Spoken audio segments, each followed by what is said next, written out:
Ada juga yang protes orang tua, wih video apaan lu cuma 3 menit, mata cuma 2, tangan cuma 2, kamera cuma 1, tapi Anda minta Anda sambil di make up, Anda juga pengen orang tua Anda juga di video. Bang, di mana? Di bawah. Itu klien udah diambil belum dia bacain surat? Kita belum diinfo sebelumnya. Ini atau kadang-kadang suka kayak gini, Mas ini videonya besok udah jadi kan? Wow. Fotonya tuh yang flash aja, atau videonya tuh yang raw footage terus ditambah ditembak flash tak gitu. Lagunya apakah When You Tell Me That You Love Me? Itu kayaknya bapaknya yang nikah itu. Dengan dokumentasi harganya 5 juta misal. Tapi referensinya dari referensi vendor yang udah harganya puluhan juta. Dikasih tempat ngedit itu di sebuah tenda. Terus pas lagi hujan badai, becek banjir. Bentar kak, gue pengen nangis dulu. Itu puas banget hati lo, gila sih. Kalau misalkan raw footage itu dulu kan suka dibuang ya.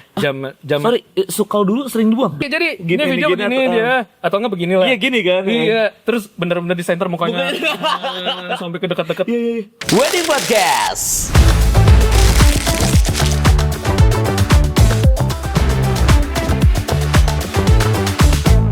Hai lovebirds, wow kangen banget. Ketemu lagi di Wedding Podcast, sesi Odading obrolan dunia wedding. Dan luar biasa banget, terima kasih untuk yang sudah subscribe di channel kami. Selain itu juga kita punya TikTok dan juga Instagram. Jangan lupa di follow ya, di weddingpodcast.story. Oke, di episode kali ini kami akan menghadirkan sosok pria ganteng, saya kasih tahu sebagai ganteng ya, dimana beliau ini mengerjakan sebuah project yang ini long lasting. Kalau kita bicara catering, ya dinikmati saat itu aja. Dekorasi pun luar biasa, tapi memang saat di momen itu saja. Tapi kalau yang satu ini bisa dinikmati, bisa dilihat lagi, bisa dirasakan lagi. Entah sampai kapan kalian berdua nantinya. Oke? Untuk itu saat ini sudah hadir. Inilah dia Kestam.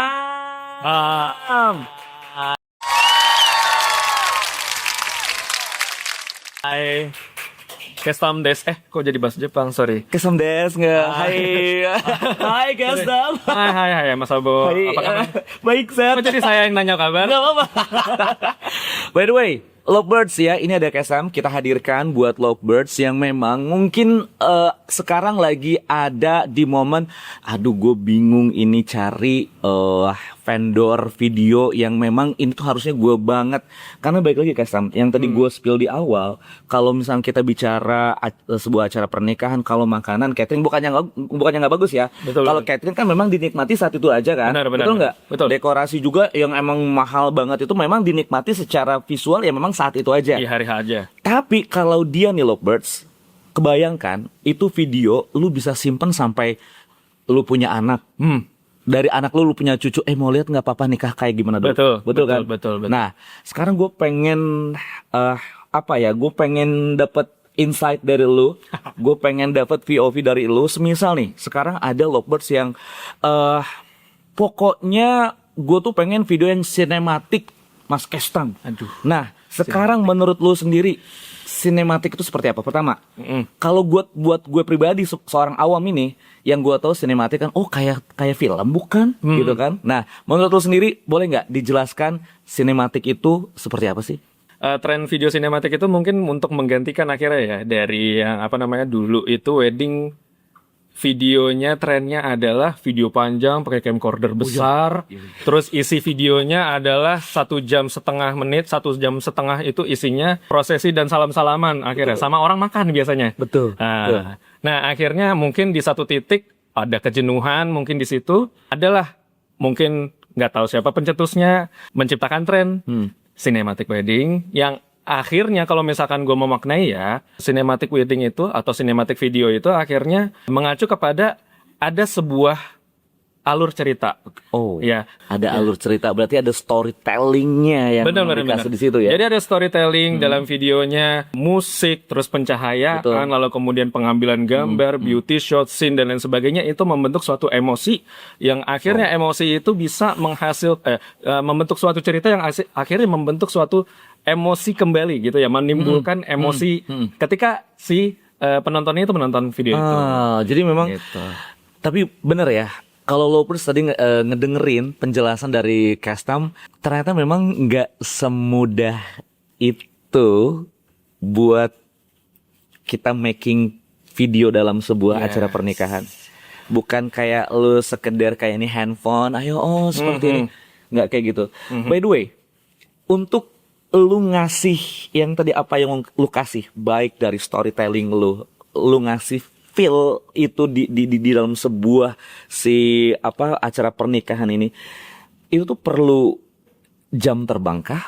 Ataukah memang ada sebuah pendidikan khusus di sini seperti itu? Lovebirds pun perlu tahu ya bahwa yang tadi gue bilang bahwa cinematic video itu adalah hal yang memang berharga banget. Betul. Balik lagi, semua yang tadi gue udah bilang itu hanya di momen itu saja, hari hak pernikahan aja. Tapi kalau beliau itu lu bisa nikmatin itu semua. By the way, dari semua yang tadi lu jelasin, itu apakah memang terjadi karena memang jam terbang? Apakah memang atau feel yang memang lu kasih memang harus seperti itu? Pada akhirnya itu semua diawali dengan kita itu melihat. Ya, melihat bagaimana sebuah emosi itu diciptakan, bagaimana membuat sebuah cerita itu dibuat dalam satu video apapun itu. Gitu ya. Nah, dari penglihatan kita, dari visual kita itu ya kita terapkan pada wedding. Nah, tapi pada akhirnya yang mempengaruhi itu semua atau yang membuat sebuah video itu menjadi sebuah cerita yang utuh, menimbulkan emosi tertentu, itu akhirnya pada klien itu sendiri sih kalau menurut gue ya. Jadi gimana akhirnya klien itu mau ya, pertama dalam hal itu dulu mau untuk diekspos kepribadiannya, lalu kemudian ceritanya, kemudian gimana sih latar belakang mereka ketemunya dan lain sebagainya, itu mereka pada akhirnya atau pada awalnya itu harus mau dulu. Nah, kemudian di videographer itu sendiri memang nggak mudah, bener ya. Susah banget untuk akhirnya bikin video yang punya cerita, terus menimbulkan emosi, lalu kemudian ketika ditonton lagi itu menimbulkan memori-memori yang dulu itu pernah kejadian gitu ya. Betul. Karena gini loh Kesam, gue tuh pernah ada klien kayak gini ya. Ini kan balik lagi, gue bukan seorang videographer. Jadi gue pernah meeting Kesam. Jadi kayak ini. Jadi waktu pas ada acara pernikahan biasa tim WO kan suka tanya, Mas Mbak nanti di hari H mau ada video yang kita play nggak di Videotron, entah mungkin video waktu pas prewed atau apa. Lu tahu nggak jawaban si kliennya apa? Oh enggak Mbak, emang nggak prewed? Nggak, kita prewed tapi sorry to say video kita ini menurut aku pribadi kayak kurang bagus, nggak bercerita. Gue langsung oh anjir, berarti klien tuh ngerasa juga feel di situ. Benar. Yang lu mungkin perlu disampaikan kepada si klien. Contoh gini, Castam, apakah si Lovebirds, si calon pengantin ini emang harus ngikutin aja arahan dari si vendor, videographer, atau memang enggak, aku punya cerita sendiri yang memang hasilnya yang jangan sampai kayak tadi. Oh enggak, jangan di play, saya ngerasa ini video nggak baik. Jadi kalau misalkan kita sebagai klien ya, kalau bisa ya bahasanya jadilah klien yang cerdas gitu ya. Ya, pada awalnya kalau bisa dari pemilihan vendornya pun ya, dari pemilihan siapa yang akan mendokumentasikan itu juga butuh di riset lebih banyak gitu ya. Teman-teman klien mungkin ngeriset makeup artist, dekorasi yang terbaik apa segala macam. Cuma kadang kalau gua perhatiin dari yang udah selama berkarir di videografi ini ya, itu jarang banget yang akhirnya memberikan effort lebih untuk akhirnya memiliki vendor yang pas untuk dia jadikan vendor utama pada saat wedding nanti. Nah, itu di awal itu harus riset dulu ya teman-teman ya. Intinya agar tidak salah untuk Iya. memilih, karena sampai berani bilang, oh jangan diputar, itu videonya nggak bercerita gitu. Di awal riset dulu ya teman-teman klien. Lalu kemudian boleh banget untuk akhirnya memberikan saran ya, ngasih mood board, ngasih saran. Oh, gue maunya kayak begini nih referensi ya begini nih. Cuma satu catatannya. Catatannya begini. Karena kalau misalnya klien ngasih mood board, klien ngasih referensi, itu minta tolong mohon disamakan dengan harga yang kalian bayarkan gitu ya. Jangan akhirnya kita, teman-teman kalian maaf ya, misal ambil paket all in dengan dokumentasi harganya 5 juta, misal ya. Tapi referensinya itu dari referensi vendor yang udah harganya puluhan juta, kan Jomplang banget ya, Cin. Jomplangnya Cin. Keluar ya. Jomplang Iya, kan jomplang banget ya. Jadi gitu ya, disamakan dengan kira-kira referensinya itu bisa nggak ya vendor kita ini yang kita bayar segini itu bisa kerjakan, walaupun vendor itu pasti akan mengusahakan yang terbaik. Betul. Sambo. By the way, lu punya nggak sih kayak gini, buat lovebirds ya, misalnya kan gini. Oke deh, sebenarnya si lovebirds ini, sorry ya, misalkan mereka budgetnya nggak terlalu besar sebenarnya. Cuman si klien ini tuh udah, ini bagus banget. Tapi pas dikasih tahu ke si vendornya, ini mah yang 50 juta sebenarnya. By the way, kita harus jujur nggak ke si klien, atau udah kita kerjain tapi do the best dari kita aja lah, karena memang sorry nih kak gitu.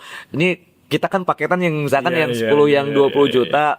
Ini kami kasih informasi kak, kalau ini yang 50 atau mungkin di atas itu gimana? Lu lebih baik jujur apa gimana? Baiknya kita nggak jadi manusia itu nggak sombong ya. Oke.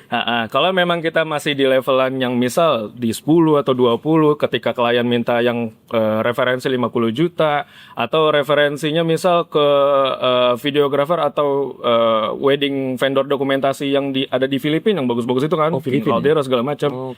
Itu kan pasti mereka punya tim yang nggak cuma satu videographer atau 2 videographer. Banyak banget mereka timnya, pasti mereka menurunkan banyak tim di hari H. Nah, jangan sampai ekspektasi klien itu ketika, oh nih video bagus nih kayak begini mas, kalian maunya kayak begini. Tapi kita di harga yang klien minta itu, di harga yang klien bayarkan itu cuma, sebenarnya paket kita cuma satu videographer. Ya kita mesti kasih tahu dong gimana paket kita. Terus abis itu momen-momen apa aja yang sekiranya akan tercover dengan satu videographer itu. Kira-kira dari referensi ini kita nggak bisa ngerjain ini kak, gimana solusinya? Apa kakak mau upsell, mau up gitu kan, paketnya dengan 2 videographer atau 3 videographer dan lain sebagainya. Itu sih jadi klien juga harus manajemen ekspektasi ya. Yang realistis aja ya gitu. Iya, tapi intinya memang benar di sini ya, ada komunikasi lah ya. Komunikasi jadi memang nggak langsung wah kak sorry nggak bisa gitu ya. Intinya tetap nanti disampaikan bahwa ya itu hal-hal yang realistis yang memang bisa dikerjakan dengan ya mungkin kebetulan paketnya ambil yang memang di rate sekian seperti itu ya. Oke, Kestam, berikutnya ini sekarang yang lagi ramai juga nih. Bahwa ternyata sekarang video itu, ini yang gue lihat ya trennya, ternyata video itu tidak hanya musik aja. Betul. Tapi sekarang pun ternyata dibumbui dengan voice over lah, seperti itu ya. Nah ini menurut lo, apakah sekarang ini memang lagi tren seperti itu, atau ini ya biar ya mungkin trik biar nggak kosong aja? Karena kan yang gue tahu pribadi ya, ke belakang kan sebenarnya jarang banget ya, misalkan ada voice over paling lagu-lagu. Dan sorry nih, ini juga mungkin informasi buat lovebirds ya. Mungkin lu bisa kasih paham nggak ke lovebirds gitu. Sebenarnya bukannya kita nggak boleh ya, dalam artian gini, lagunya apa kak? Beautiful in White. Lagunya apa kak? When You Tell Me That You Love Me. Itu kayaknya bapaknya yang nikah itu. Kayaknya atau pamannya yang nikah. Nah, bisa lo kasih tahu itu. Salah satu treatment yang akhir-akhir ini gua kerjain gitu ya Mas Abo ya. kalau misalkan bikin video wedding itu ya tadi di awal kan gue sempat singgung ya, klien itu mau untuk diekspos latar belakangnya segala Oke. macam. Nah, itu yang gue akhirnya lakuin di video-video wedding gue pada akhir-akhir ini. Sorry, gue boleh tanya nggak Apa sih, tuh? lu tuh treatment ke klien tuh apa lu memang bertanya ke klien dengan lu menulis love story mereka atau gimana? Apa Oh, cuma enggak. just ngobrol aja? Gue kan pengen klien itu juga nyaman, Betul. kitanya juga nyaman. Jadi sambil perkenalan itu, sambil gue megang kamera, ya istilahnya begini. Misal mereka lagi sambil make up gitu ya, sambil ya make up kan nggak banyak kegiatan gitu ya, Oke. nggak yang sambil koprol, nggak yang sambil makan minum segala macam ya kan. Oke. Jadi masih bisa diajak ngobrol. Oke. Misal ini dalam satu momen, misal make up, ya gue sambil pegang kamera kayak gini, mikrofon gue taruh depan meja, tak.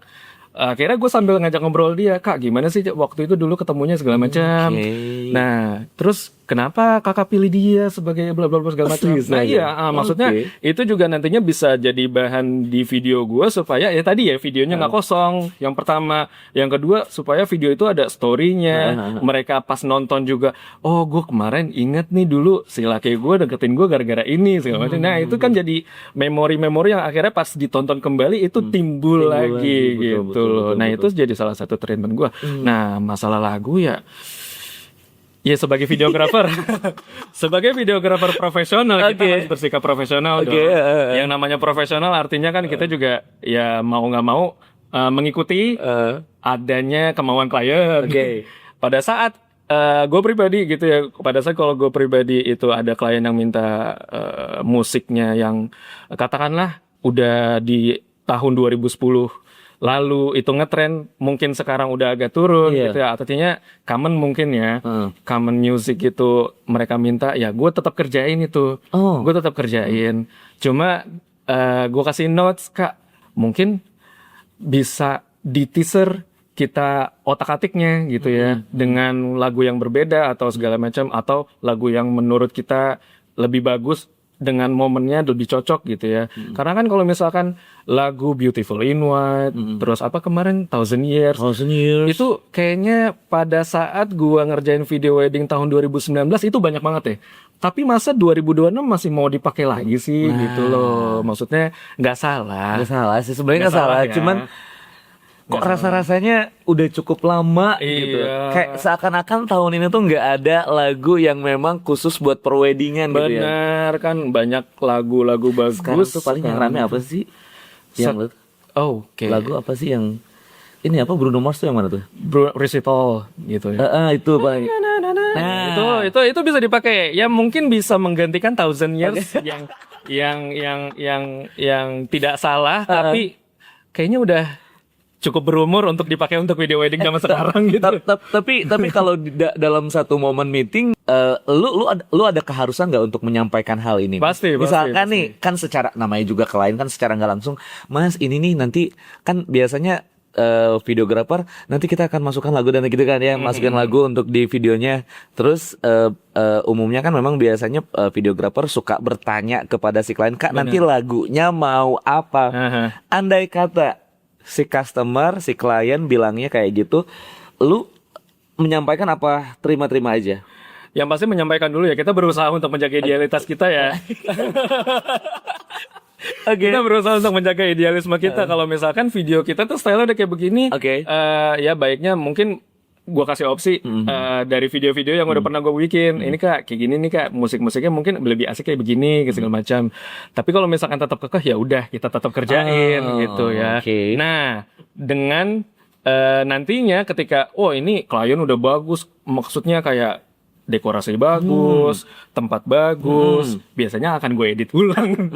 Gitu ya. Iya, biasanya akan gue edit ulang untuk akhirnya bisa masuk ke dalam jajaran portofolio pribadi. Oh iya, karena kan memang secara nggak langsung ini kan jadi karya lu juga untuk nanti mungkin entahkah ada klien lagi yang memang pengen lihat hasil dari lu kan. Udah gitu pas lagunya tahu sendiri, ini Iya, ini maksudnya kayak mungkin dekorasinya udah modern, udah ngikutin zaman gitu ya. Tapi kok masa musiknya masih mengikuti tahun 2010 lalu? Tapi ini beneran ini fresh banget loh ya, Lovebirds. Maksudnya dari beberapa obrolan kayaknya memang harus ada obrolan lebih sih mengenai si per backsoundan juga selain si voice over Iya, itu ya. iya. Seperti itu benar-benar. Ini curahan hati videografer ya sebenarnya sih. Itu curah colongan sebenarnya sih. Thousand Years Beautiful in White Apalagi, atau apa gitu? apalagi yang biasa. Iya. Atau lagu common misal Nadine Amiza. Oh itu iya, kan itu udah zaman banyak dulu banget. banget Ya. ya. Nadine Amiza nggak jadul, cuma Nggak banyak jadul. banget yang pakai Betul. gitu ya. Betul, Akhirnya- tapi bener kata Kesam sekarang tuh kayak Bruno Mars tuh yang apa sih itu bukan All Eyes itu mah All Eyes nih, siapa tadi judulnya apa? Raise It All. Aris itu All. Terus juga ini yang Nadib Basalamah. Nadif. Nadib Basalamah betul Nadib betul. Basalamah. Itu yang sering juga tuh. Itu sekarang. sering juga, cuma biasanya kita videografer, sinematik itu ngambilnya ke barat-baratan. WC, Oh, ke WC. Oke. Ya. Lagu Indonesia bagus. Bagus. Cuma ya di kepala kita masih West. Bagus kok. Oke, baiklah. Kesam berikutnya. Sebagai video cinematic profesional, lu udah bertahun-tahun berkecimpung di sini ya. Lu boleh nggak sih cerita hal yang paling mendasar ya ini perbedaan antara video pernikahan tradisional di zaman dulu nih dengan gaya cinematic wedding yang sekarang memang tren banget. Kalau memang tadi sedikit di-spill adalah mengenai udah kayak reporter ngambil Yes. laporan berita gitu ya. By the way, lu boleh nggak sih kayak sedikit mungkin dijelaskan kayak ya bukan sejarah singkat si kameranya, bukan maksudnya itu tuh dari kapan dan mungkin si kamera itu tuh terakhir beredar di pernikahan tuh lu ingat nggak sih kapan terakhir itu gitu loh? Yang traditional wedding documentation ya jatuhnya ya. Terakhir itu ketemu. Lu lihat kapan terakhir itu? Terakhir ketemu itu pas COVID tahun 2020. Cuma mungkin sekarang masih ada peminatnya, cuma udah nggak banyak. Karena kan ya generasinya udah berubah, akhirnya mereka terpapar sosmed, dan otomatis yang akan mereka posting di sosmed nggak mungkin yang 1 jam setengah itu dong. Nggak mungkin kan. Lu YouTube apa Reels tuh? Itu Anda bikin YouTube gitu kan, maksudnya kayak penggunaannya tuh sekarang jadi lebih segmented. Biasanya akan dipakai biasanya misal untuk live cam, karena mereka biasanya tuh emang built-innya kamera besar itu kan pasti punya apa namanya kayak Komponen di dalam. komponen supaya nggak bikin kamera itu panas gitu ya ketika dipakai panjang. Makanya kamera besar itu biasanya tuh kayak buat live cam, kayak buat record panjang, dan masih ada peminatnya biasanya di wedding Batak. Cuma gue sendiri nggak mendalami wedding Batak ya, tapi tetap masih ada peminatnya. Sorry, berarti ada temen yang memang khusus di wedding Batak ternyata masih pakai. Ada. Biasanya itu untuk memuaskan hasrat orang tuanya. Oke, memuaskan hasrat ya. Oke, Iya, memuaskan apa namanya batin. biasanya soalnya orang tua banyak yang ada juga yang protes orang tua. Wih, video apaan lu cuma 3 menit? Orang apa namanya om ini mana, tante ini mana, segala macam nggak ada yang masuk gitu kan. Ya biasanya kan emang video sinematik batasnya 3 menit atau 5 menit yang akhirnya jadi shortlist kita sebagai videographer juga ya apa namanya orang-orang tertentu aja atau bisa dikatakan inner circle atau circle one-nya dari si klien gitu ya. Berikutnya mengenai gaya kayak pengambilan atau mungkin kayak hasilnya sebenarnya sama apa beda atau gimana menurut lo? Dari traditional wedding documentation itu. Ke yang sekarang Pasti beda sih. Beda. Bedanya itu ya dari secara durasi itu udah paling kelihatan banget. Gitu ya. Sama pengambilan biasanya. Pernah lihat itu nggak sih apa namanya kalau orang India pegang camcorder? Wajir, udah kayak nyiram air tuh. Tapi gue pernah ketemu yang kayak begitu, Pak. Seriusan? Iya, dulu tahun 2020 itu gue kayak gitu. Maksudnya bukan gue, maksudnya orang yang gue lihat itu begitu. Udah kayak nyiram air, ya menyiram tanaman. Jadi ini video begini dia, atau enggak begini lah. Iya gini kan? Iya, terus bener-bener di center mukanya sampai ke dekat-dekat, sampai mungkin pori-pori jidatnya kelihatan gitu ya. Ya itu mungkin kata gue penggunaan kamera yang agak kurang bijak. Seperti itu ya. Ya masih bisa camcorder itu masih relevan kok. Maksudnya video yang kamera besar itu masih relevan. Karena masih banyak orang tua atau klien pun yang membutuhkan gitu ya. Tapi mayoritas yang lu lihat sekarang memang agak sedikit bergeser. Dalam artian orang tua sekarang ternyata fokusnya itu memang nggak lebih ke kamera, yang kayak sinematik, karena memang biasanya foto-foto ataupun video memang lebih banyak sih pengantinnya yang ambil. Benar. Memang yang lu lihat seperti itu. Iya, yang gue lihat sih begitu ya. Kalau untuk orang tua sih biasanya mereka lebih meribetkan foto, lebih banyaknya meribetkan foto. Cuma kamera besar atau videografi dengan cara tradisional itu tetap dibutuhkan untuk segmen-segmen tertentu gitu ya. Terutama mungkin live video gitu ya, itu masih butuh banget. Oh iya, live video tuh masih butuh pakai kamera besar. Iya, dan itu akhirnya kan juga bener. akhirnya hasilnya itu udah diedit. Iya, benar. Dan itu juga mungkin bisa menimbulkan memori lagi ketika itu nanti ditonton 10 tahun 20 tahun lagi. Ya dengan melihat keseluruhan acara gitu itu dibutuhkan juga sih. Betul, tapi memang ada pengalaman Kesam ya, maksudnya waktu pas meeting tuh orang tuanya mau nyeletuk yang tadi lu bilang. Masa video cuman semenit 3 menit, bukannya video dulu yang ini ya katanya yang besar. Nggak, gue di hati juga dia tahun berapa katanya. Gue mau ketawa tapi gue nggak enak gitu kan. Tapi masih banyak sih kayak gitu. Ya pada akhirnya kita ini aja sih biar win-win solution, kasih solusi gimana supaya kitanya dapat cuan juga, orang tua juga dapat kemauannya. Ya udah upsell aja. Mau nggak nambah betul, kamera besar untuk akhirnya bisa mendokumentasikan keseluruhan acara. Tapi yakin ditonton. Nah, untuk nonton atau enggaknya itu kita serahkan lagi kepada klien ya. Kan kita tahu sendiri ya, kalau acara pernikahan itu minimal ya sekitar 4 jam. Itu pun 4 jam terkadang misalnya kayak akad 2 atau resepsi 2 sampai 3 jam gitu. Pun 4 jam lah minimal seperti itu. Pak, Bu, kebayang Bapak Ibu mau duduk di sofa terus 4 jam lebih gitu nontonin. Gue kebayang lebih nanya itu pas di momen apa ya di setelnya. Oh iya benar. Maksudnya di ketika lagi santai atau lagi ketika makan bareng pas lebaran kah atau kapan itu di setelnya gitu ya. Kalau misalkan video 3 menit, 4 menit atau 5 menit itu kan bisa kayak sambil duduk, sambil tiduran, sambil sama suami lagi pillow talk mungkin. Ya, itu bisa ditonton lagi gitu kan. Yang pakai HP segala macam. Cuma kalau misalkan video panjang itu 1,5 jam kayak lagi nonton apa ya? Oh ya, itu dia ya. Tapi ini gini, dengan si kamera yang besar itu ternyata memang masih ada, tapi dengan untuk pengambilan yang kayak video itu ya yang yang tadi live report kayak gitu. Kamera besar itu nggak yang langsung terlibat langsung pada beauty shot. Itu tuh udah nggak ya. Iya, kalau dulu mungkin kan berikut sama beauty shotnya, yang kayak orang India beli. Cuma itu cuma salah satu orang yang gue temuin, agak ajaib emang waktu itu. Lu pas lihat ekspresi lu gimana? Ya, masa dijelasin sih? Gitu ya. Oke, berikutnya nih Kasam ya. Menurut lo kenapa tren vertikal video tuh ya itu kayak buat di Reels sama di TikTok tuh ya sekarang kok kayaknya permintaannya tuh kayak sebuah kayak keharusan wajib gitu. Menurut lo kenapa? Karena Reels dan TikTok ya pastinya ya. Tren itu akhirnya kebawa sampai ke seluruh aspek kehidupan gitu ya. Dari yang tadinya itu bikin video ya udah kita 16:9 itu aspek rasio resolusi ya.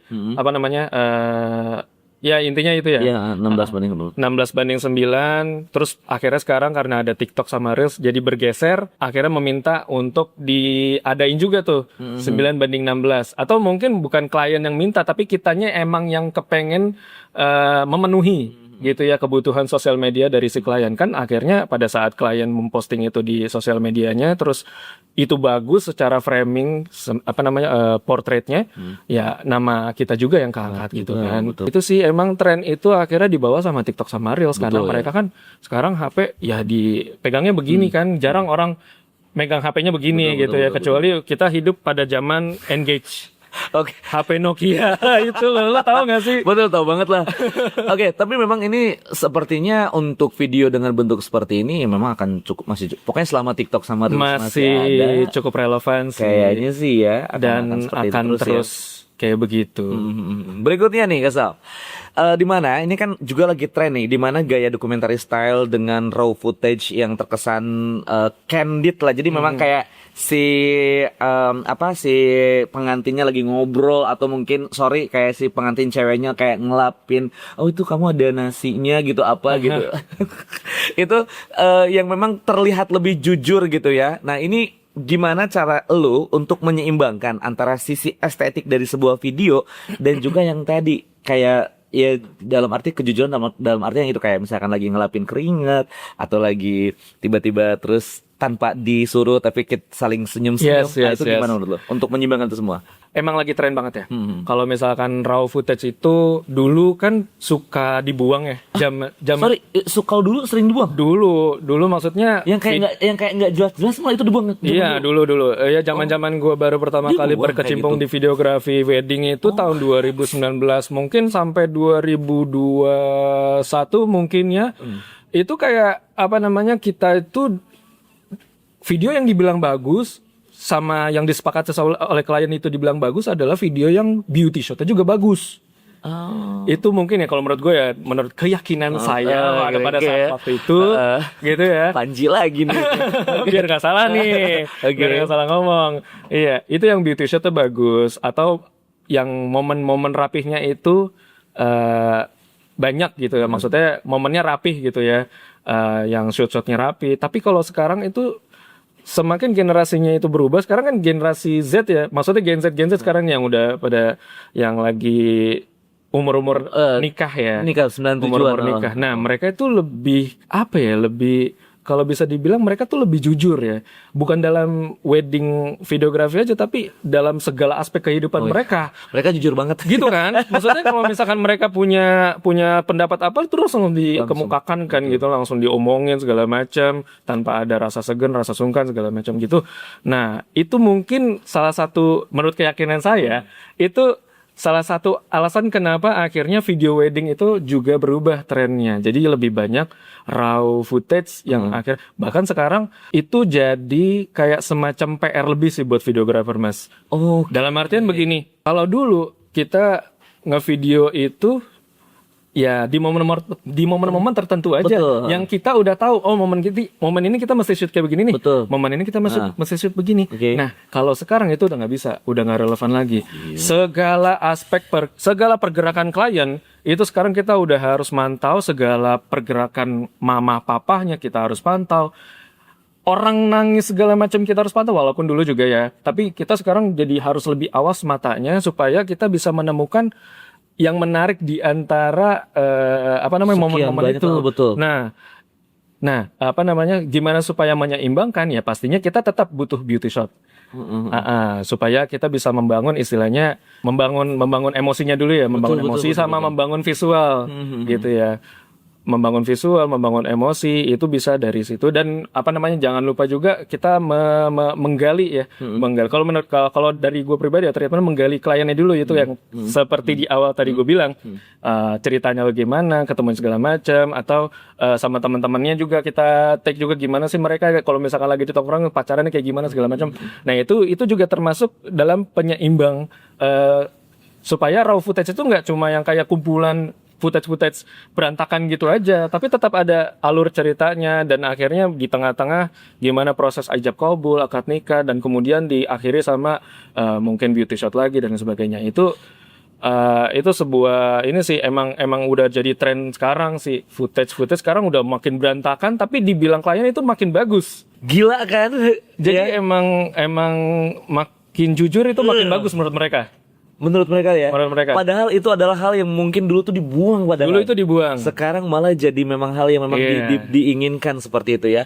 Dengan apapun yang tadi disampaikan oleh Kestam, yakin dibayar 0 rupiah. Enggak. Tadi kan lu udah spill banget ya, dalam artian ada rasa di mana momen itu kan memang sangat penting sekali dalam sebuah pernikahan kan. Terkadang juga ada klien yang kayaknya tuh minta, "Mas, semua momen saya harus ada ya. Harus ada ya."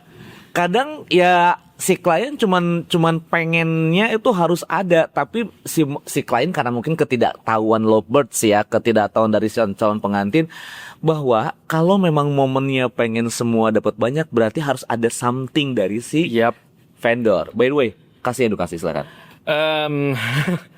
Para lovebird. Oke. Saya berusaha mau ngomong pelan ini sambil curhat Oke, siap. Capek banget beneran deh kalau misalkan Anda cuma nge-hire satu videografer untuk akhirnya mendokumentasikan seluruh acara Anda. Amin. Ya, capek mata capek. Mata cuma 2, tangan cuma 2, kamera cuma 1. Tapi Anda minta Anda sambil di make up, Anda juga pengen orang tua Anda juga di video. Nah, oke. Butuhnya apa? Ya butuhnya lebih daripada satu videografer dong. Ya kalau bisa mah gitu ya. Jadi supaya emang momen yang banyak itu momen raw moment itu kan artinya istilahnya raw moment ya.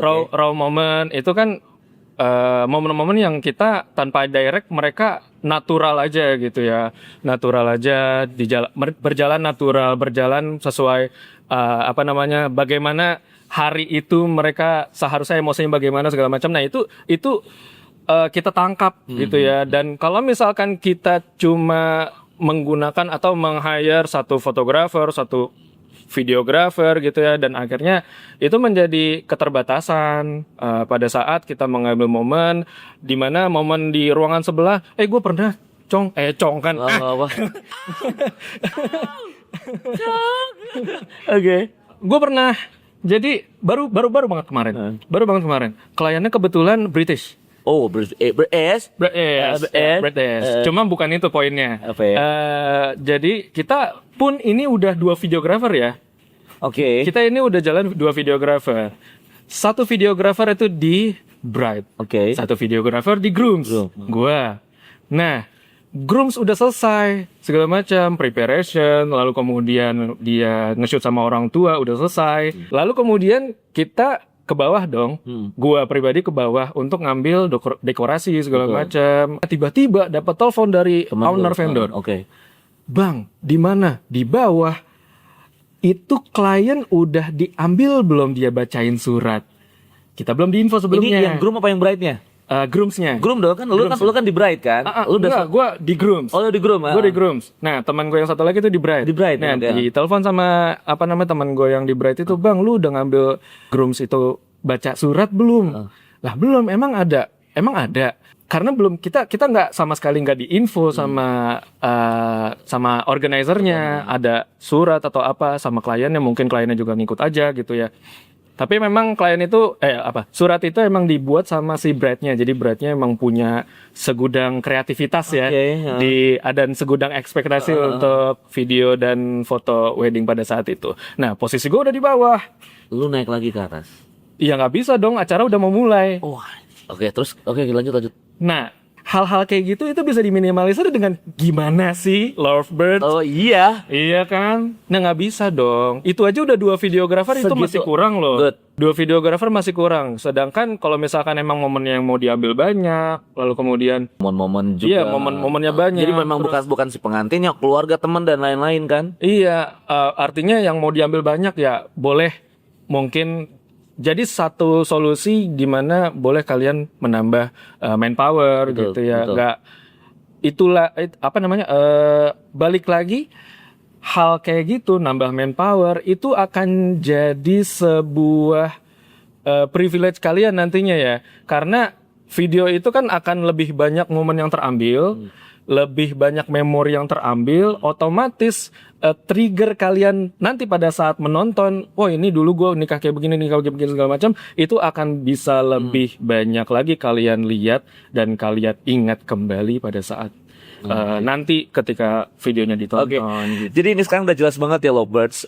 Entah video siapapun yang lovebirds pernah nonton, entahkah video temen, video keluarga, atau mungkin ada influencer yang mungkin ya lovebirds ikutin, ini videonya keren banget.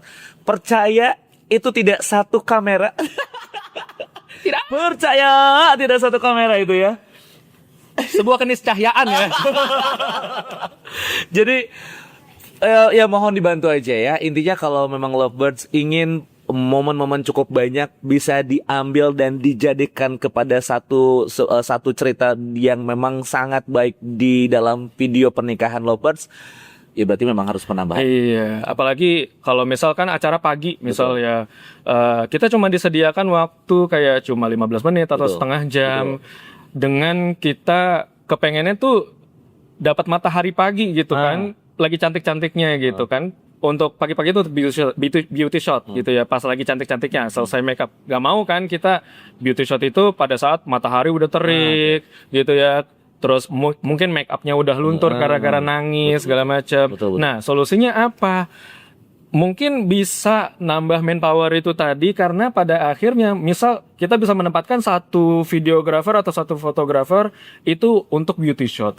Terus yang lainnya untuk dekorasi kosongan atau mengambil momen-momen orang tua segala macam kan mungkin ya supaya nggak dapat komplain lagi dari orang tua loh. Betul. Kok gua nggak ada, kok tante ini nggak ada, kok ini. Ya bisa itu disiasati dengan satu videographer ditempati di untuk ngevideoin mereka, atau bisa juga ngulik story-nya dari orang tua, anaknya dulu kayak gimana, itu bisa jadi trigger emosi juga loh. Betul.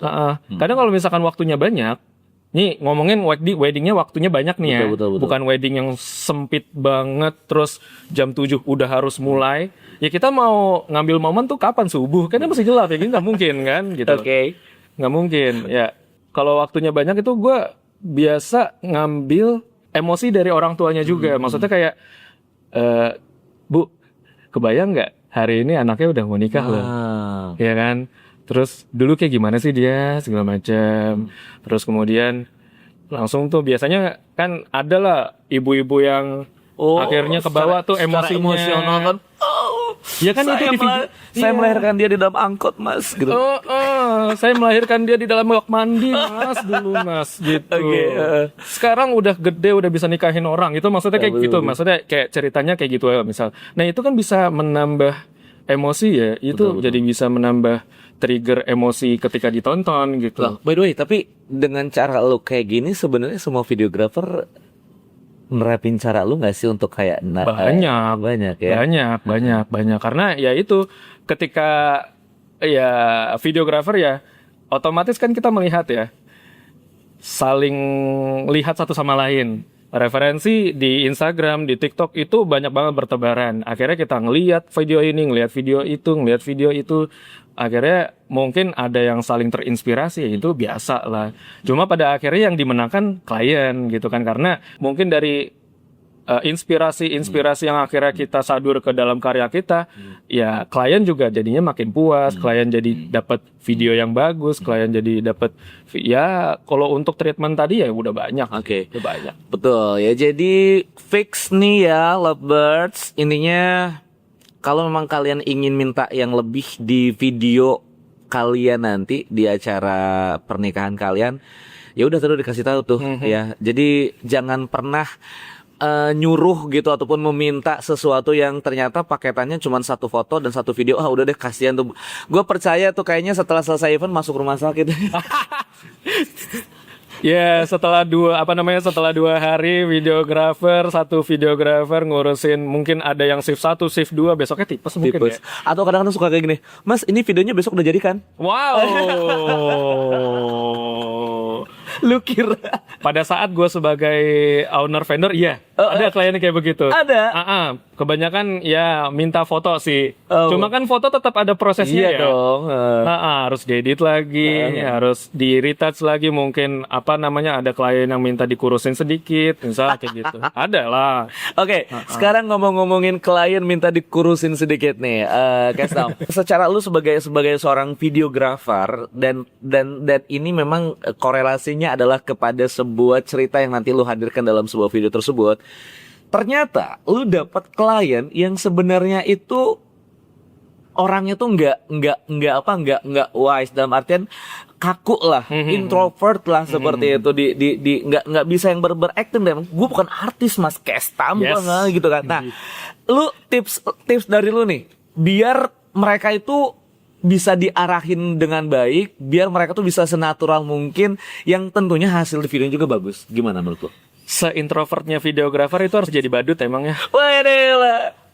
Jadi emang itu jadi salah satu treatment, mungkin nggak cuma gue doang, tapi seluruh videografer dimanapun gitu ya yang ngurusin wedding, karena ya emang namanya klien itu punya kepribadian macam-macam ya. Ada yang ekstrovert parah, ada yang introvert banget sampai akhirnya gerakannya juga kaku. Tapi ya kita berusaha sebaik mungkin ya supaya bisa ngeluasin dan lain sebagainya dalam batas yang masih diwajarkan oleh klien gitu ya. Ya emang pada akhirnya kita sebagai videografer ya emang itu se-introvert. Aku kan introvert, gue introvert. Sangat-sangat menghindari perbincangan malah sama orang ya. Tapi kalau misalkan di depan klien ya mau nggak mau Kita harus ngomong. kita harus ngomong, kita harus apa namanya jadi badut di sana gitu ya. Ada yang aneh dikit kita komentarin segala macam. Nah itu jadi salah satu hangat juga sih ya pada saat itu. Karena kan kalau misalkan kita lagi shoot, lagi sesi itu sama-sama diem itu juga nggak enak juga Aneh kan. banget ya pasti. Itu ya aneh banget, awkward banget guys. Awkward banget. Tapi ya. kalau yang jatuhnya si klien yang memang susah diarahin tuh gimana? Si kliennya nih yang memang kaku banget nih klien. seminimal mungkin sih kalau gue sih ya kliennya ngerasa nyaman dulu deh. Maksudnya nyaman dalam artian gerak dia nyaman. Makanya gue sering kayak gini, Kak tolong dong kayak begini. Misalnya lagi pada saat sesi directing ya, Kak tolong dong kayak begini, Kak tangannya begini. Misal kayak gitu. Lu memperagakan sama temen lu gitu ya. Dilihat kakak nyaman kayak gitu. Oh kalau nggak nyaman nggak apa-apa kak, kita kayak gini aja ya, kita setin lagi akhirnya. Jadi ya seminimalnya mungkin nggak harus yang klien ikut terbawa sama lawakan kita sampai akhirnya terbahak-bahak, nggak usah gitu. Yang penting dan nomor satu adalah klien nyaman dengan kita, nyaman dengan apa yang kita direct, sehingga dia kalau misalkan nonton video itu lagi dia nggak malu sama dia sendiri. Gitu. Kenapa gue harus pakai gaya ini sih dulu? Karena kan kayak misal Jasad dulu Mas Kestam. misal dulu ada gaya apa namanya, misal kayak gini. Nutup ini. Kalau gue udah agak menghindari sih ya, karena selain nggak ada motivasinya, apa sih lu ngapain sih? Enggak. Gue jadi keinget gue juga dulu gitu. Apa sih? Bener sih, ya apaan sih gini-gini? Relate. Iya bener. Iya kan? Iya bener. Gitu kan, selain nggak ada motivasinya. Terus apa sih peran kayak gini tuh di videonya gitu? Men-trigger apa dia? Apaan sih? Gitu kan. Terus pas ditonton lagi kok jadi lucu gitu. Nah, gue nggak pengen yang kayak gitu. Maksudnya yang wajar-wajar aja. Ya senyamannya klien, sehingga nanti pada saat videonya itu disetel lagi sama dia nggak malu nontonnya. Ya. Siap. Karena itu bukan diri dia gitu. Betul ya. Ingat loh, itu tuh video tuh abadi lah pokoknya sampai itu video nggak rusak, foto nggak rusak, itu pasti terus akan tersimpan ya. Berikutnya Sam, ini gimana cara si Lovebirds itu untuk memilih vendor videographer dari si portofolio gitu? Apakah harus yang emang mahal itu fix pasti bagus, atau menurut lu gimana? Gue mahal lagi kayaknya. Enggak, jadi agak sedikit inget waktu pernah nge-scroll di thread tuh ada salah satu klien yang nge-hire vendor agak mahal tapi hasilnya nggak sesuai sama ekspektasinya dia. Betul ya. Gitu. Isi threadnya lupa, cuma adalah kayak gitu ya. Maksudnya vendornya juga lumayan terkenal gitu, cuma nggak sesuai sama ekspektasinya dia. Nah itu jadi jawaban, vendor mahal nggak otomatis sesuai. Bukan nggak bagus ya, tapi nggak sesuai mungkin ya. Mungkin bagus itu juga subjektif kan, relatif gitu. Masing-masing orang punya standar bagusnya gitu. Mungkin di satu klien vendor ini termasuk yang bagus banget, wah banget hasilnya gitu ya. Tapi di klien yang lain mungkin nggak kayak gitu. Nah, Lovebirds kalau bisa pada saat memilih vendor itu juga, apalagi misal pada saat kita pakai paket all in ya. Biasanya kan kalau misalkan catering atau gedung atau wedding organizer itu biasanya nawarin juga tuh paket-paket all in gitu kan, udah berikut sama dokumentasinya.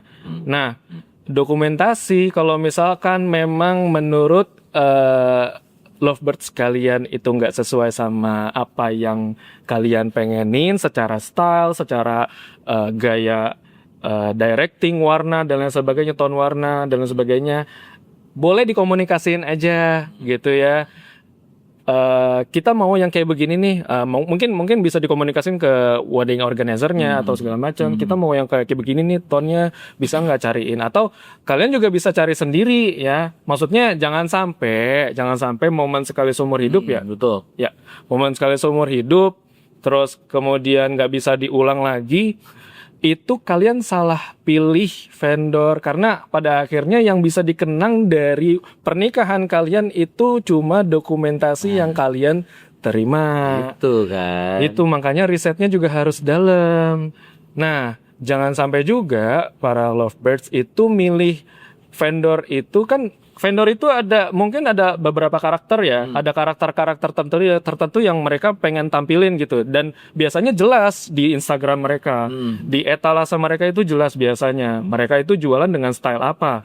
Mungkin sekedar kasih tahu istilah, jadi ada low key, ada high key, ya kan? Jadi low key itu biasanya stylenya itu yang gelap-gelap. Itu low key. Low key itu yang gelap-gelap, yang dark bold gitu ya. Dan sekarang biasanya lagi tren itu. Itu malah yang sekarang. Lagi tren biasanya dengan apa namanya, ambience yang gelap, merah. ambience yang gelap.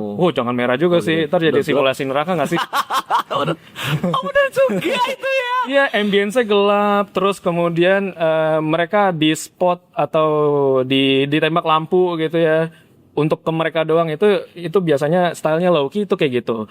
Nah, untuk yang high key itu biasanya kalian bisa temuin di vendor-vendor semacam misal Imaginik yang udah banyak orang pakai, artis-artis pakai itu, mereka tuh high key banget. Cuma mungkin sekarang karena trennya lagi-lagi ya, mengikuti tren, sekarang agak bergeser tuh pelan-pelan. Ke low key lagi.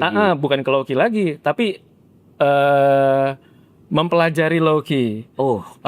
Karena banyak permintaan sekarang Gen Z tuh banyak permintaan yang fotonya tuh yang flash aja, atau videonya tuh yang raw footage terus ditembak flash tak gitu dengan ambience yang gelap gitu.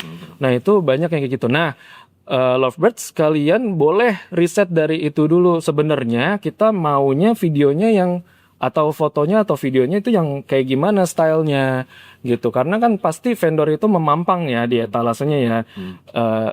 Kurang lebih karena etalase itu jadi semacam kayak general mereka stylenya tuh kayak gimana. Tim mereka mungkin ada banyak, tapi biasanya mereka akan memilih menseleksi tim itu berdasarkan style. Maksudnya kalau misalkan si A cocok stylenya sama gue akan hire dia sebagai gitu kan. Nah, itu akan jadi general overview ya buat klien gitu ya. Betul. Riset berdasarkan Instagram gitu ya. Lalu kemudian boleh juga nanya ke klien yang udah pernah pakai mereka. Oke, kan biasa suka ada tuh ya di tag-tagan. Iya, gitu kan. karena kan biasanya ada tag-tagannya, kan. pernikahan siapa. Gitu. Silakan ditanya gimana sih mereka kerjanya di lapangan, lalu kemudian gimana sih mereka outputnya dan lain sebagainya. Jangan sampai ekspektasi kita nggak sesuai nih sama nggak sesuai sama ya apa yang dikasih sama vendor gitu ya. Itu bisa di riset juga sama teman-teman. Oke. Gitu. Ini gue boleh minta saran dulu nggak sih, Kestan? Gini loh, ini kan gue awam banget dunia fotografi, videografi, gue awam banget. Ini gue posisi sebagai yang mau nikah gitu loh. Memilih tuh emang harus dengan sesuai karakter pribadi. Contoh nih, ya kalau gue pribadi, gue kan orangnya ya asik ya, gue tuh asik orangnya, gue tuh ceria, gue tuh cheerful orangnya.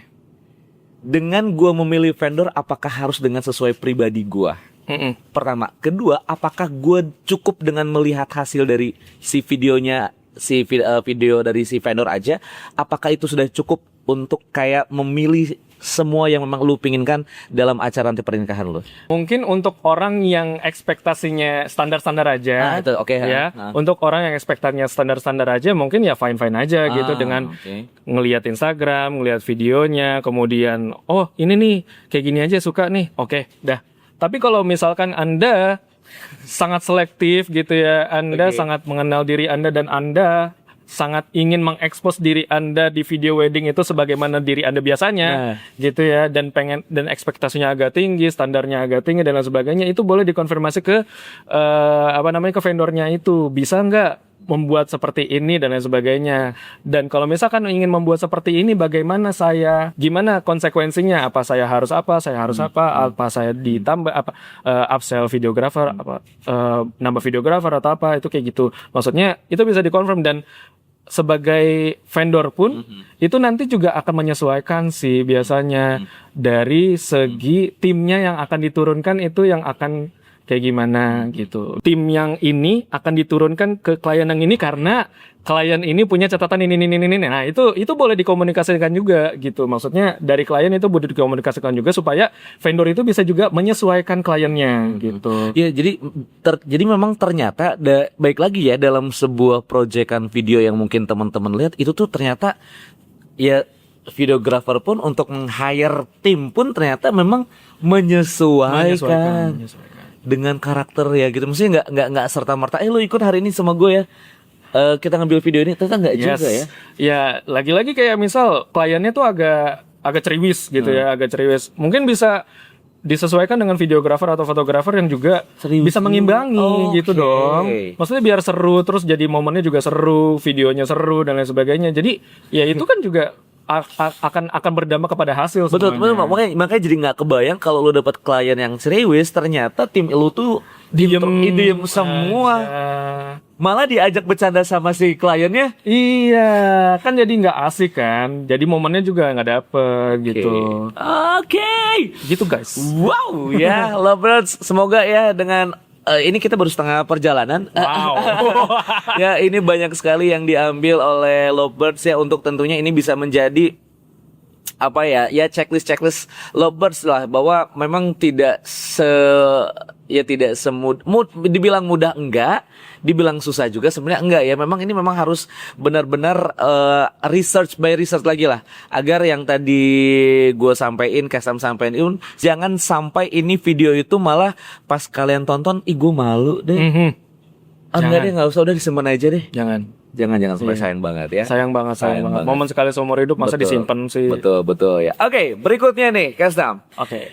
Kebanyakan orang ini ngelihat hasil akhir, betul dong? Betul. Tanpa melihat, memang itu kayaknya udah common banget ya. Orang tuh ngeliat hasil akhir, lu nggak tahu proses gua. Oke. Jadi orang tuh sering banget lihat hasil akhir dari sebuah video, entahkah dari kecantikan video, estetik video, atau mungkin penuh dengan keharuan si video tersebut ya. Tapi jujur nih, Kastam, seberapa jauh perbandingan antara indah di video sama chaos di lapangan sebenarnya? Kayak dulu pernah gue kejadian cincin. Anjir, kita habis shoot cincin pagi-pagi, kita kembalikan pasti dong ke organizer. Nah, ternyata organizer itu nggak langsung memberikan ke panitia yang memang bertanggung jawab gitu. Nah, pada saat momennya itu cincin tidak ada, guys. Tidak ada. Cincin. Ternyata yang itu disalahkan pas lu mau nge-shoot penyematan cincin. Lu sebelumnya. Jadi kita udah diwor-wor sama cincin mana cincin. Iya. Gitu kan. Yang disalahin kita dong sebagai pemegang terakhir waktu itu. Gua bener itu cincin mana? Itu kebayang tuh itu pas acara dong. Ya pas acara. Pas acara pasti males banget sebenarnya itu. Iya, terus ya udah. Ternyata dikasih lagi ke omnya dan omnya itu simpan di mobil.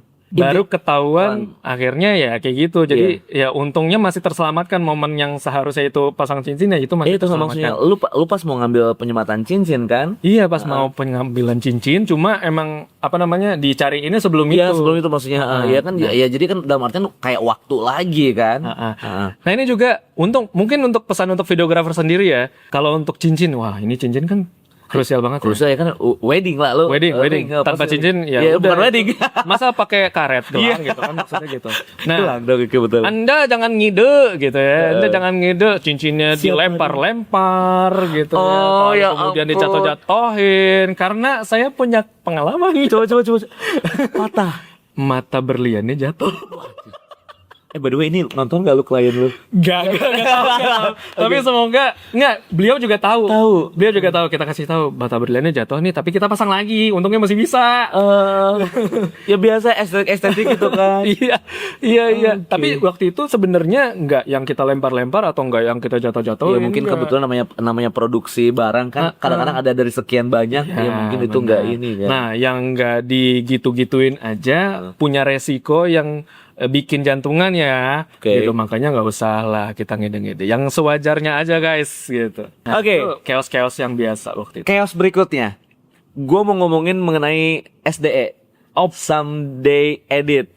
Jadi mungkin lovers, antara video yang memang hasil dalam pernikahan yang diberikan oleh videographer itu oke diberikan, tapi ada juga yang memang video Someday Edit. Yang dimana Someday Edit adalah ya video pernikahan lu, misalkan kayak prosesi dari awal sampai mungkin mau akhir itu ditonton oleh elu ya sebagai pengantin saat itu, orang tua pastinya, sama seluruh tamu undangan.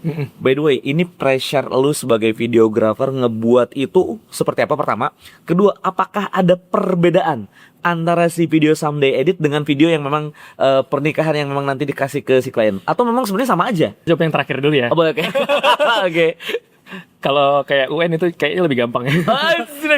Kalau yang sebelumnya kayak lebih banyak ceritanya nanti. Oke, siap. Jadi kalau misalkan perbedaan, pastinya bedanya ada. Kalau misalkan yang SD itu pasti kan momennya terhenti, atau bukan momennya terhenti ya. Momen yang akhirnya ditampilkan itu sampai ke ijab kabul aja, atau sampai ke pemberkatan aja gitu, sampai ke beauty shot setelahnya. Tapi kan wedding itu kan ada acara selanjutnya gitu ya, biasanya ada resepsi atau biasanya ada apapun itulah yang setelah itu diatur oleh masing-masing klien gitu ya, after party dan lain sebagainya. Nah, yang pasti perbedaan pertama ada di situ antara yang Someday Edit sama yang nanti mungkin output finalnya. Output istilahnya, output finalnya dalam momen yang ditampilkan. Momennya akan lebih lengkap di output final. Output final. Momennya akan lebih lengkap, kayak misal kasih voice over itu, atau wawancara interview dari orang tua dan sebagainya, akhirnya dimasukin ke output final gitu. Itu juga biasanya kayak gitu. Mau SDE, mau output final, sebagai vendor atau sebagai videographer kita akan terus menyajikan yang terbaik sih. Gitu. Nah, berkaitan dengan SDE pressure, ya pressure lah. Masa tidak gitu. Apalagi kalau misalkan acara lo cuma jam 6 sampai jam 13, terus kita cuma dikasih waktu 1,5 jam buat ngedit ya. Ya bayangin aja ya, bayangin ya. Bayangin pressure-nya kayak apa. Tapi berarti otomatis kalau ada SDE tim nambah dong. Harusnya. Gila nggak? Harus. Nggak kebayang sih kalau minta SDE. Jahat banget sih lu kalau misalkan lu ada SDE tapi nggak nambah tim sih. Nggak kasihan apa sama videographer, udah satu videographer doang suruh ngedit gila gue. Iya, maksudnya normalnya sebagai videographer, editor, itu kan kita biasanya ngedit itu kalau misalkan ini dengan catatan lagu udah dapet. Oke. Ini karena sebagian besar waktu ngedit itu diambil sama nyari lagu. Maksudnya sebagian besar waktu kita itu buat nyari lagu. Nyari lagu sama enggak, yang gue rasa nih yang sebagai gue pembawa MC ya, sama ngepas-ngepasin. Benar, sama ngepasin beatnya. Itu lanjut. Iya. Susah banget benar. Itu dengan catatan kita udah dapet lagunya. Nah, biasanya pengeditan itu ya biasanya dikerjain kayak 6 jam sampai seharian lah gitu ya. Nah, itu normal tuh. Kita pengen hasil yang terbaik ya, itu segitu tuh. Nah, sedangkan SDE itu untuk yang misal Lovebirds yang weddingnya itu half day, misal dari jam 6 sampai jam 2 siang, itu kan artinya kita cuma punya waktu kayak semacam 1 jam untuk ngerjain SDE itu. Ketika videografernya cuma 1 dan gak ada tim tambahan. Wah gila, sumpah. Walaupun itu nggak pernah terjadi sih ya. Biasanya akan ada tim tambahan lagi atau editor tambahan lagi untuk ngerjain Someday Editnya. Tapi kalau misalkan pada saat gua yang jadi videographer dan gue juga yang jadi Someday Edit, itu pressure-nya parah, pressure banget. Bahkan pernah waktu itu kayak ini video akan ditampilkan jam 7 tapi jam 7.15 jam 7 kurang 15 video gue belum jadi, pernah. Woi, itu pressure-nya kayak apa kan? Itu bisa kebayang. Ya, harus banget Lovebirds itu consider supaya bisa mempermudah dan memperlancar segala urusannya, nambah tim gitu ya, karena supaya mengurangnya pressure dari videographer juga. Ngomongin pressure itu gue juga pernah kejadian ngedit Someday Edit setelah pemberkatan itu, walaupun waktunya agak dikasih panjang ya, cuma waktu yang panjang itu gue dikasih tempat ngedit itu di sebuah tenda, terus pas lagi hujan badai dan becek banjir. Anjir bener. Nanti deh di insert deh gue pakai gitu. Siap. Nah itu jadi pressure sendiri kan, maksudnya juga mungkin boleh consider klien kalau misalkan ada SDE boleh disediakan tempatnya yang lebih Oke, betul. lebih baik lah gitu seperti betul. untuk akhirnya bisa berkonsentrasi videografer ya Betul. gitu ya. Anda saja ya, Lopers mungkin ngebikin video yang di CapCut aja mungkin lama gitu kan. Masukin ngepasin beat dan lain, ini gimana yang memang harus dituntut hari itu jadi untuk ditonton untuk semua orang seperti Iya. itu ya.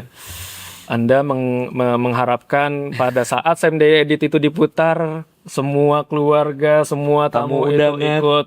ikut haru, ikut apa. Tapi kalau misalkan waktunya kurang, ya kita juga Betul. agak susah gitu ya. Muter otak tuh pada saat ngedit. Sangat. Walaupun musik udah dapet, oke. Ini gimana ya supaya alurnya bisa cakep gitu ya. Alurnya supaya bisa bikin emosi itu jadi mencuat di kliennya Betul. gitu loh. Maksudnya itu kan juga butuh ruang berpikir ya. Betul. Nggak yang langsung jadi. Iya. gitu. Jadi gimana caranya saat semua orang nonton video itu memang bener-bener kayak kerasa gue tuh hadir di situ. Yep, betul. Selama 8 tahun ini, gue pengen nanya sama lu event terjauh lu. Wow. Kalau yang dari wedding ya? Tunggu, wow di Bogor. Aja terjauh lu. Kedung Halang. Oke. Ya pasti ini nggak sebanding dari teman-teman videografer di luar sana ya. Tapi yang paling memorable adalah dari wedding ini gue pernah sampai Madinah. Seriusan lu? Iya. Yalah. Tapi lu pakai backsound itu? Enggak dong. Kirain lu pakai backsound. Kebetulan kliennya adalah salah satu influencer yang agak lumayan terkenal ya di Indonesia gitu ya. Siapa? Dara Arafah. Oh. Iya, Dara Arafah. Gue juga lagi umroh di sana. Kebetulan waktunya pas. Mereka juga pengen akad nikah di sana. Akhirnya si Kadara ini ngehubungin lah gue untuk ngedokumentasiin weddingnya gitu. Nah itu juga memorable banget tuh buat gue. Maksudnya dalam artian gak semua orang bisa ngedokumentasiin akad nikah di Madinah ya kan. Nah dari situ banyak banget calon klien yang nanya. Cuma gue gak sanggupin. Karena pertama nikah di Madinah itu sebenarnya ya mohon maaf ya. Tolong benerin kalau gue salah. Itu gak boleh. Oke, kan gue nggak tahu. Ya, gua nggak benerin kalau salah ya. Itu gak boleh. Dalam artian kita nggak boleh bikin keramaian di situ. Oke. Iya, takutnya kan kalau misalkan Sorry, tapi itu di masjid kan maksudnya? di kan? masjid di Masjid Nabawi. Nabawinya kan? Masjid Nabawi. Oke.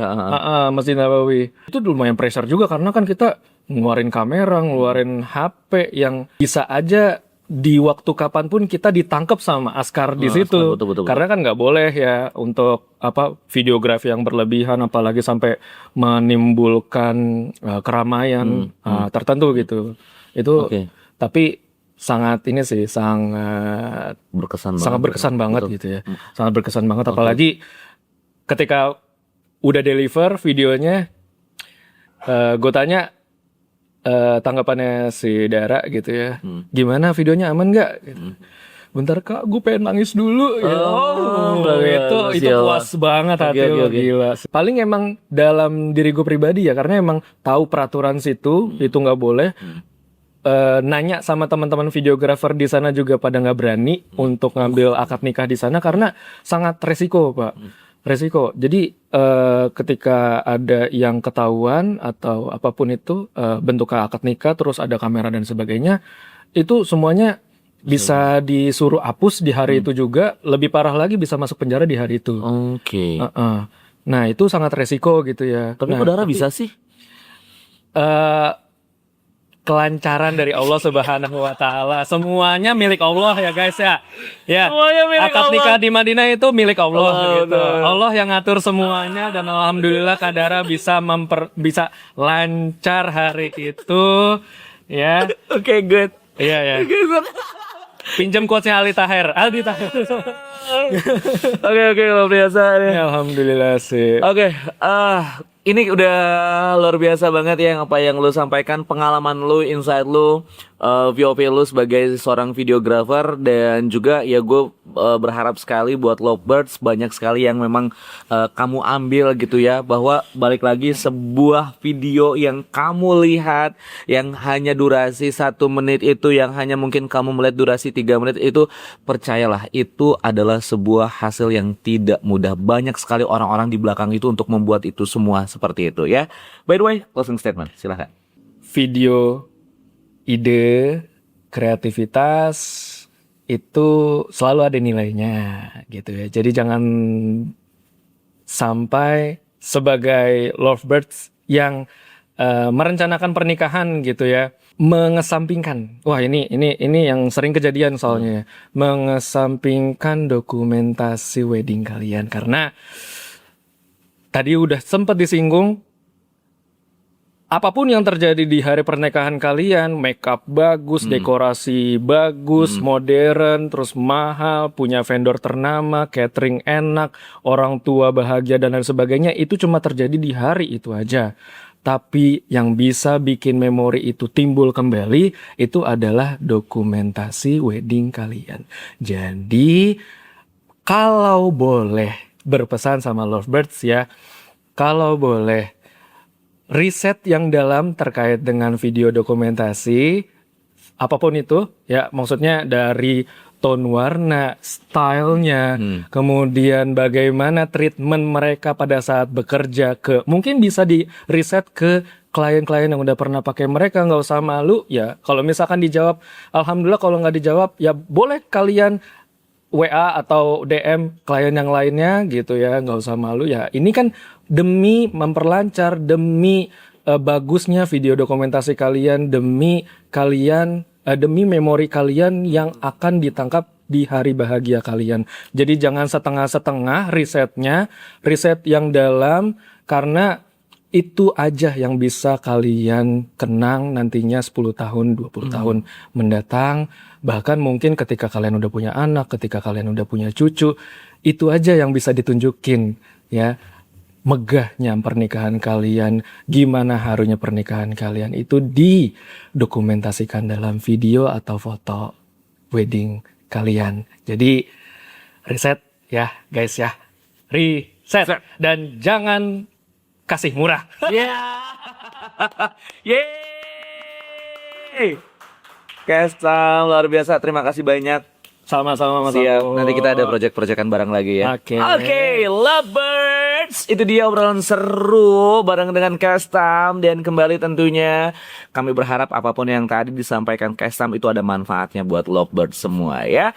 Dan tentunya terima kasih banyak untuk Naomi Catering, A Studio, A Story yang tentunya sudah membuat ini semua. Dan juga jangan lupa untuk Lovebirds follow ya sosial media dari Wedding Podcast, ada di Instagram dan juga di TikTok di weddingpodcast.story. Dan juga jangan lupa ini subscribe ya, subscribe, please subscribe.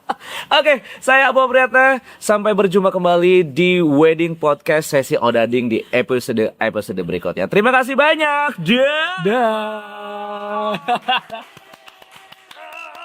Wedding Podcast.